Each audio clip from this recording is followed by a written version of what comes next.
It wasn't just another American fighter, it was the weapon that would destroy Japanese naval aviation forever.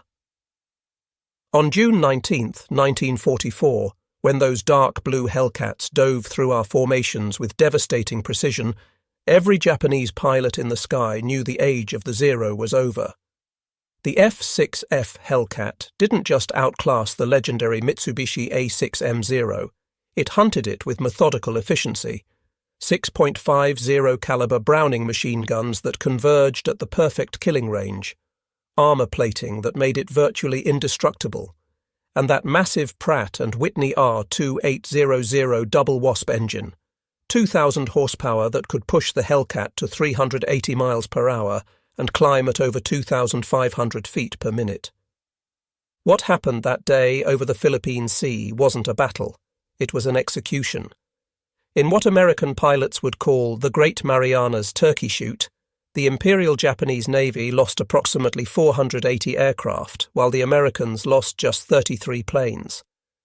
This is the true story of how the F6F Hellcat became the most successful fighter aircraft in naval history, achieving an unprecedented kill ratio of 19-1, and how it crushed the once invincible Zero in the most decisive carrier battle ever fought. The path to this decisive day began on June 6, 1944, as Task Force 58 sortied from Majuro Harbour in the Marshall Islands. It took 5 full hours for the final ship to clear the harbour. The largest carrier force ever assembled was heading for the Marianas. Vice Admiral Mark A. Mitscher, the wizened pioneer aviator who had been flying since 1915, commanded this massive armada from his flagship, USS Lexington. 15 fast carriers, 7 battleships, 21 cruisers, and 69 destroyers spread across miles of ocean. The carriers alone carried 956 aircraft, with 475 of them being F6F Hellcats. The force was organized into 4 task groups, each capable of independent operation. Task Group 58.1, under Rear Admiral J.J. Jocko Clark aboard USS Hornet, included Yorktown, Belleau Wood, and Bataan. Task Group 58.2, commanded by Rear Admiral A.E. Montgomery from USS Bunker Hill, included Wasp, Monterey, and Cabot. Task Group 58.3, under Rear Admiral J.W. Reeves aboard USS Enterprise, included Lexington, Princeton, and San Jacinto. Task Group 58.4, commanded by Rear Admiral W.K. Harrell from USS Essex, included Langley and Copenhagen. Against this force, Admiral Jisaburo Ozawa could muster 9 carriers with approximately 430 aircraft. The first mobile fleet included the newest carrier Taiho as Ozawa's flagship, the Pearl Harbor veterans Shokaku and Zuikaku, plus Junyo, Hyo, Ryuho, Chitose, Chiyoda, and Zuiho. But the numbers told only part of the story. Most of Ozawa's pilots were inexperienced replacements with less than 100 hours of training. Some had as little as 50 hours total flight time. Many had never fired their guns in training due to ammunition shortages. They were flying into combat against American pilots who averaged 300 to 400 hours of training, including extensive gunnery practice and carrier qualification. On June 11, 1944, Task Force 58 began its assault on the Marianas. Fighter sweeps and bombing raids hit Saipan, Tinian, and Guam. The Japanese were caught by surprise. They had expected the next American target to be the Carolines or Palaos. Only 50 land-based aircraft defended the Marianas. In the first sweep alone, 208 Hellcats claimed 86 Japanese aircraft destroyed. The systematic destruction of Japanese air power in the Marianas had begun. Commander David McCampbell, commanding Air Group 15 from USS Essex, led his squadrons in these preliminary strikes. McCampbell, a 34-year-old Alabama native, had joined VF-15 as a squadron commander who initially couldn't even qualify in gunnery. His pilots had secretly helped him pass his qualification, painting their bullets the same colour as his. Now he was about to become the Navy's all-time leading ace. On June 15th, American forces landed on Saipan. Admiral Soemu Toyoda, Commander-in-Chief of the Combined Fleet, immediately activated Operation Eigo. This was Japan's last chance for the decisive battle they had sought since Midway. Every available ship and aircraft was committed. The plan relied on Ozawa's carrier aircraft working in conjunction with land-based planes from Guam and Tinian, plus the advantage of the Japanese planes' longer range. They could strike from beyond American range, land on Guam to refuel and rearm, then strike again. But the Americans had advantages Ozawa didn't fully appreciate. Task Force 58's radar could detect incoming raids at 150 miles. Fighter directors in each carrier's combat information center could vector Hellcats to perfect intercept positions. The proximity-fused anti-aircraft shells, still classified top secret, would devastate any aircraft that got through the fighter screen. And most importantly, the F6F Hellcat was specifically designed to kill Zeros. The morning of June 19th began with pre-dawn preparations. In VF-16's ready room aboard Lexington, Lieutenant Junior Grade Alexander Vraciu checked his plotting board and equipment. Already an ace with 12 victories, Vraciu had spent months as wingman to Edward Butch O'Hare, learning from the Navy's first ace. Now flying with VF-16, he was about to have the most spectacular day of his career. At 07:45 hours, the submarine USS Albacore, commanded by Lieutenant Commander James Blanchard, fired 6 torpedoes at Ozawa's flagship Taiho. Warrant Officer Sakio Komatsu, flying overhead, saw the torpedo wakes and deliberately crashed his aircraft into one torpedo to save the ship. His sacrifice destroyed one torpedo, but another struck Taiho's forward elevator pit. The damage seemed minor, but ruptured fuel lines were already releasing deadly vapors into the ship. An inexperienced damage control officer made a fatal error, opening the ventilation system to clear the fumes. Instead, it spread them throughout the ship. At 15:32 hours, Taiho would explode and sink, taking 1,650 men with her. At 08:30, radar operators across Task Force 58 detected the first Japanese strike wave. 69 aircraft launched from Ozawa's carriers at maximum range. The fighter directors went to work immediately. Vector 250, Angels 25, bogies approaching, crackled over the radio waves. Hellcats already airborne climbed for altitude advantage. Those on deck scrambled to launch. Commander Charles Brewer, leading VF-15 from Essex, was among the first to spot the incoming raid. Tally-ho! Bandits bearing 265, distance 40 miles, Angels 18. The professional killer machine of American naval aviation swung into action. Hellcats from multiple carriers converged on the Japanese formation, directed by fighter controllers who could see the entire battle developing on their radar screens. The Japanese pilots maintained tight formation, flying straight and level toward their targets. It was their first and fatal mistake. Lieutenant Commander Paul Bui, commanding VF-16, later described the interception. They came in perfect formation, like they were on parade. Our guys couldn't believe it. They just held formation while we shot them to pieces. Commander McCampbell led 12 Hellcats from VF-15 at 25,000 feet when he spotted the enemy formation below. I made a modified high-side run, he later wrote, and only my starboard guns fired, which threw me into a violent skid. Guns were charged twice again, and since my target had pushed over and gained high speed, a stern chase ensued. The Judy dive bomber he was chasing tried to escape, but McCampbell's Hellcat was faster. His 6 guns converged and the Judy exploded. The slaughter had begun. McCampbell destroyed 5 Judy dive bombers in the morning engagement, then later that afternoon shot down 2 Mitsubishi A6M Zeros over Guam, for a total of 7 victories on June 19th. His wingman, Lieutenant Roy Rushing, would later distinguish himself at the Battle of Leyte Gulf in October. Meanwhile, Lieutenant Junior Grade Alexander Vraciu was having his own problems. His F6F's supercharger had malfunctioned, limiting his altitude and speed. Unable to keep up with his squadron, he led his division back toward the task force. As they approached, Vraciu spotted a large formation of Judy dive bombers heading for the American ships. What happened next became legend. They were so thick against the water below, Vraciu later recalled. I felt like a kid with a plate of cookies, afraid someone else was going to take some even though I had all I could stuff.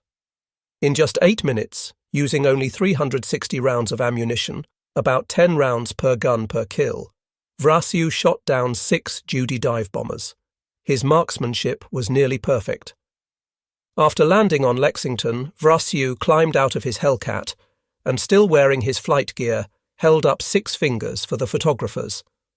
The photograph became iconic, the grinning young ace symbolizing American dominance in the air. When he inspected his aircraft, he discovered the wingfold pins were protruding. He had flown his greatest mission with his wings only partially secured. The first wave was being annihilated. Of 69 Japanese aircraft, 42 were shot down. The few survivors who returned to their carriers reported scenes of horror, Hellcats everywhere, coming from above, from the sides, always with superior speed and firepower. The second wave of 128 aircraft launched at 0900 met an even worse fate. By now, every Hellcat in Task Force 58 was either airborne or ready to launch. The fighter directors had perfect radar plots of the incoming raid. The Japanese flew into a wall of Hellcats positioned at perfect intercept altitudes. Lieutenant Eugene Valencia of VF-9, flying from USS Yorktown, had developed what he called the mowing machine tactic. Working with 3 other pilots, James French, Clinton Smith, and Harris Mitchell, Valencia had created perhaps the deadliest division in naval aviation. They would later claim 50 victories between them, but on June 19th they were part of the larger defensive effort. Fighting Squadron 1 from Yorktown had a spectacular day. Led by Commander Smoke Streen, VF-1 claimed 37 Japanese aircraft destroyed. Lieutenant Junior Grade George Carr shot down 5 planes, becoming an ace in a single day. The squadron's Hellcats dove from 24,000 feet into masses of Japanese aircraft 10,000 feet below, their 6 guns blazing. The technical superiority of the Hellcat was overwhelming. Where the Zero weighed 5,313 pounds loaded, the Hellcat weighed 12,598 pounds. That extra weight was armor plating, self-sealing fuel tanks, and structural strength. The Zero's pilot sat behind a thin aluminum panel. The Hellcat pilot was protected by armor plate behind and below, bulletproof glass in front. The Zero's fuel tanks would explode from a single incendiary bullet. The Hellcat's tanks would seal themselves, using layers of rubber that swelled when punctured. The engine difference was equally decisive.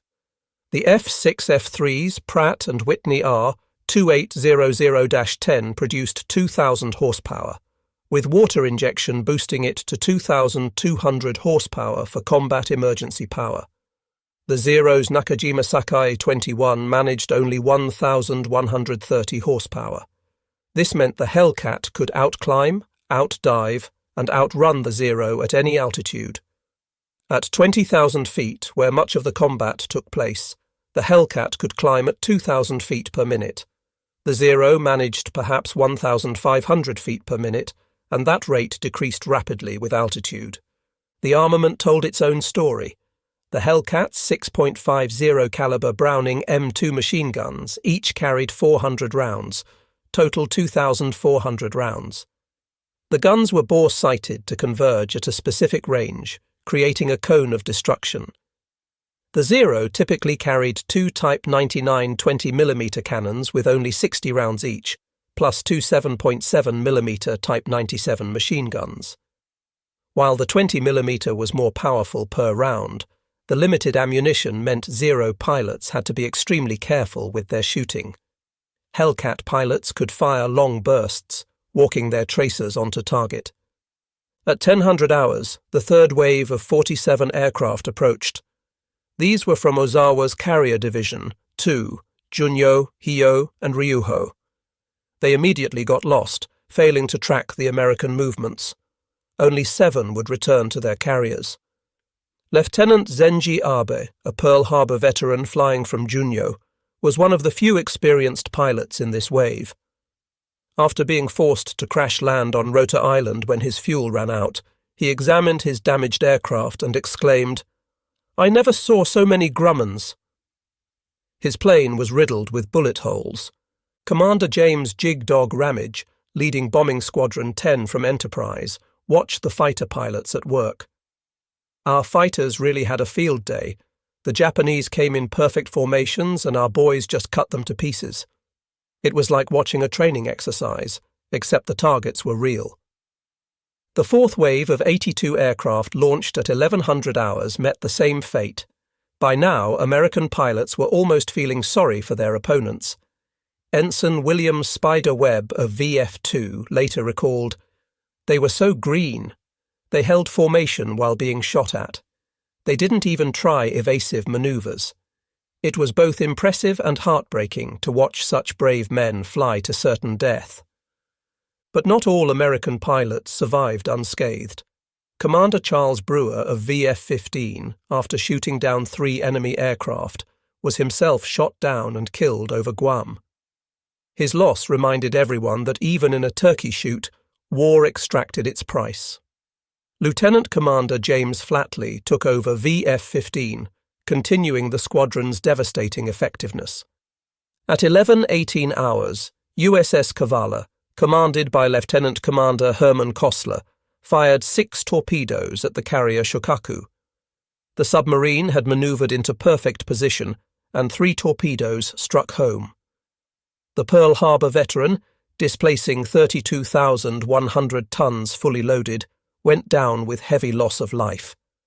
2 of Japan's newest and largest carriers were now gone. The radar advantage cannot be overstated. The SK and SK-2 radar systems could detect aircraft at 150 miles, giving the Americans 30 to 40 minutes warning of incoming raids. The Japanese had only visual detection, usually spotting American fighters when they were already in firing position. Lieutenant Joseph Eggert, fighter director aboard Lexington, was credited with vectoring fighters to intercept 35 enemy aircraft. He could see the entire battle on his radar scope, like a chess master seeing the whole board while his opponent could only see individual pieces. The fighter direction system was revolutionary. Each carrier's combat information center was a darkened room filled with radar scopes, plotting boards, and radio equipment. Trained fighter directors could track multiple raids, vector fighters to intercept, warn of approaching threats, and coordinate the entire defense. They spoke in calm, measured tones, even as dozens of enemy aircraft approached. Vector 270, Angels 20, bogies approaching. Investigate and report. Lieutenant Commander William R. Killer. Kane, commanding Air Group 10 from Enterprise, flew on both June 19th and 20th. In his diary, he wrote, "The greatest air defeat suffered by any nation, ever." Kane had started the war flying obsolete aircraft against superior Japanese pilots. Now he commanded squadrons equipped with the best fighter in the world, flown by superbly trained pilots, directed by radar controllers who could see everything. The American training system was perhaps the greatest advantage. By June 1944, new pilots arrived with 300 to 400 hours of flight time. They had practiced carrier landings dozens of times on converted Great Lakes paddle wheelers. They had fired thousands of rounds in gunnery practice.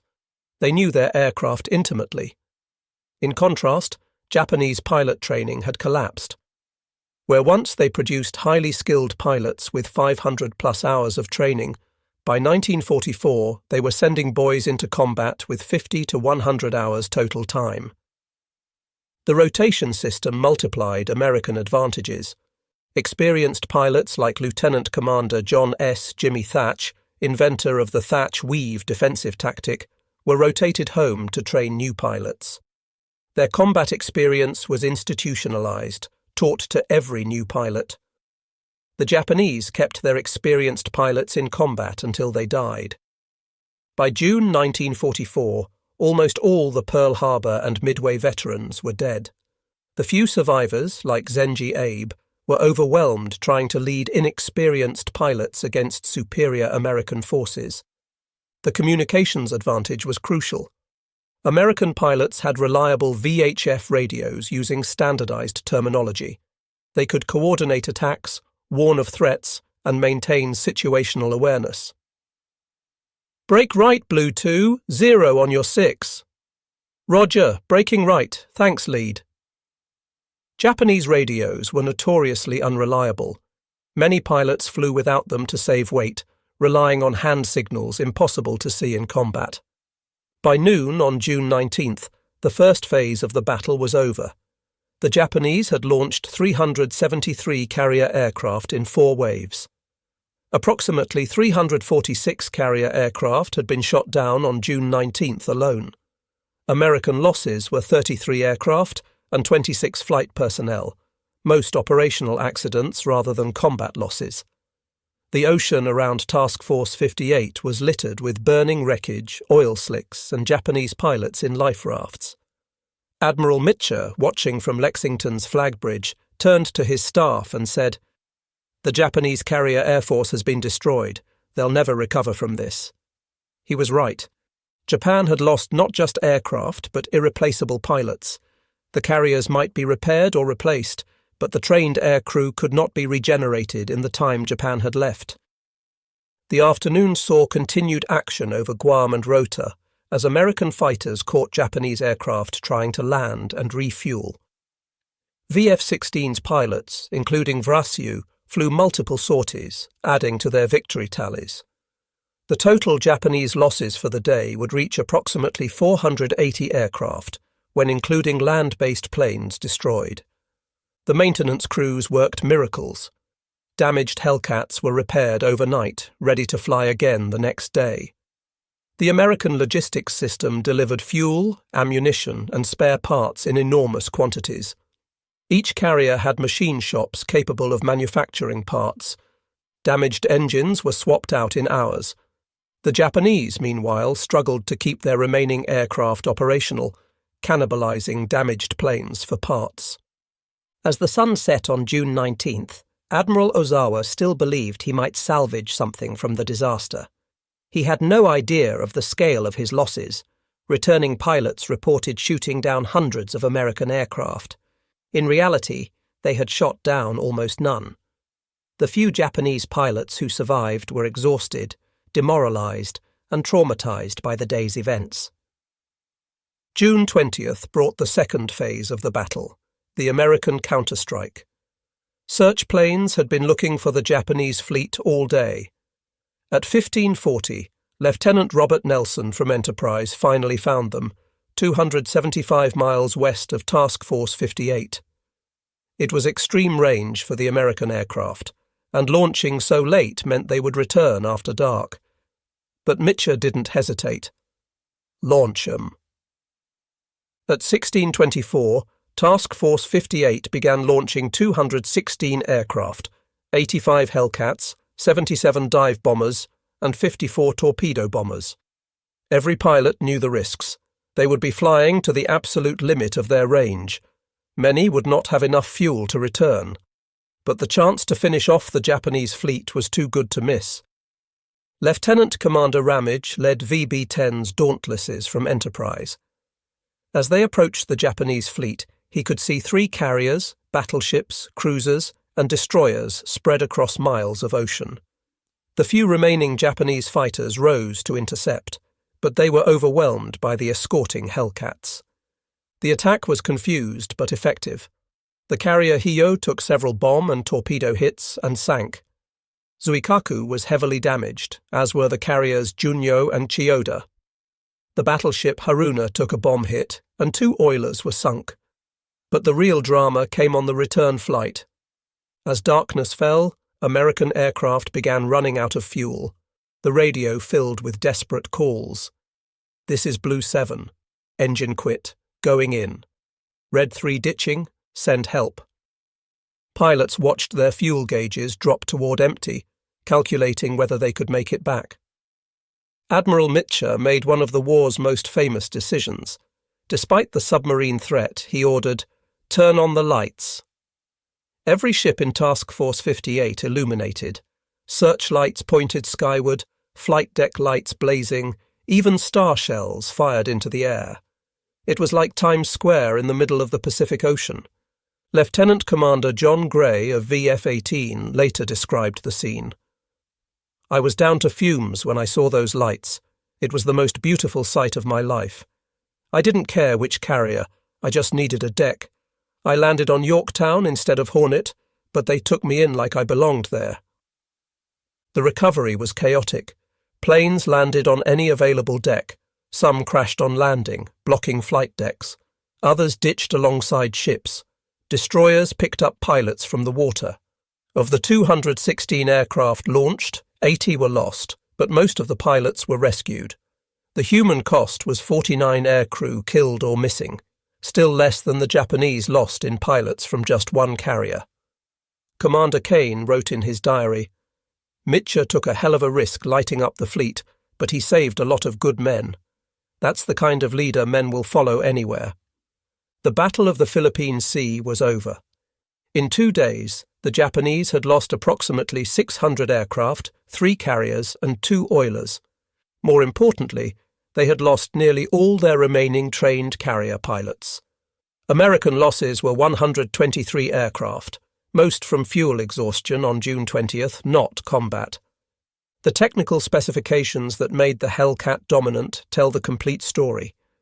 The F6F-3, the main production variant at Philippine Sea, had a wingspan of 42 feet 10 inches and length of 33 feet 7 inches.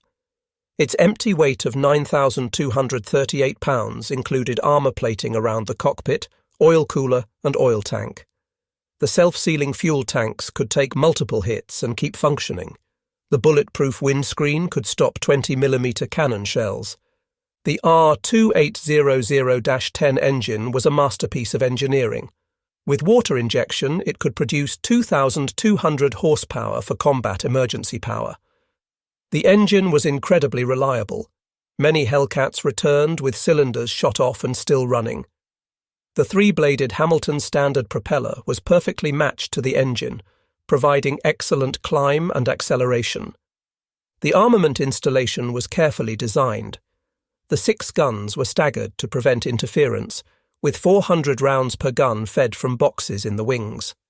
The guns were harmonized to converge at 300 yards, creating a pattern about 6 feet in diameter where all 6 streams of bullets met.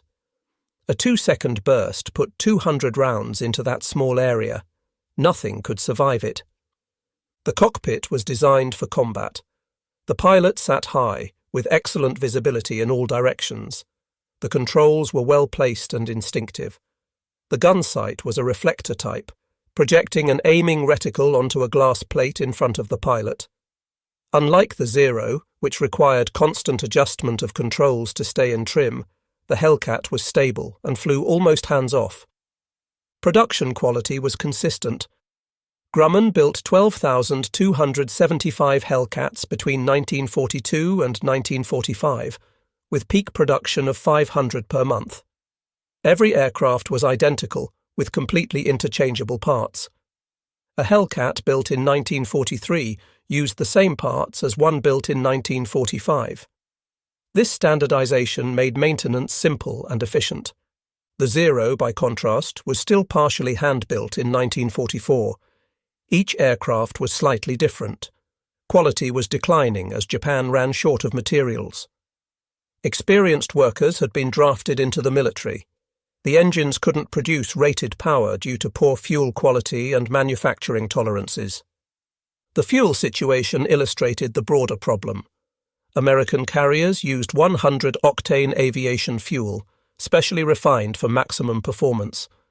The Japanese were down to 87-octane fuel, reducing engine power and increasing mechanical problems. American pilots could push their engines to combat power without worry. Japanese pilots risked engine failure if they demanded too much from their worn engines. The logistics chain supporting the Hellcat was enormous. Fleet oilers brought millions of gallons of fuel. Supply ships delivered spare parts by the ton.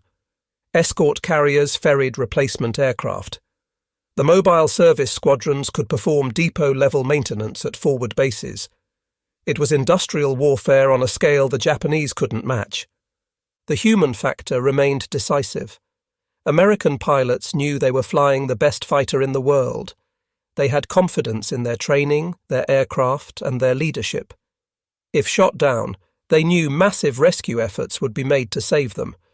Japanese pilots knew they were flying inferior aircraft with minimal training against a superior enemy.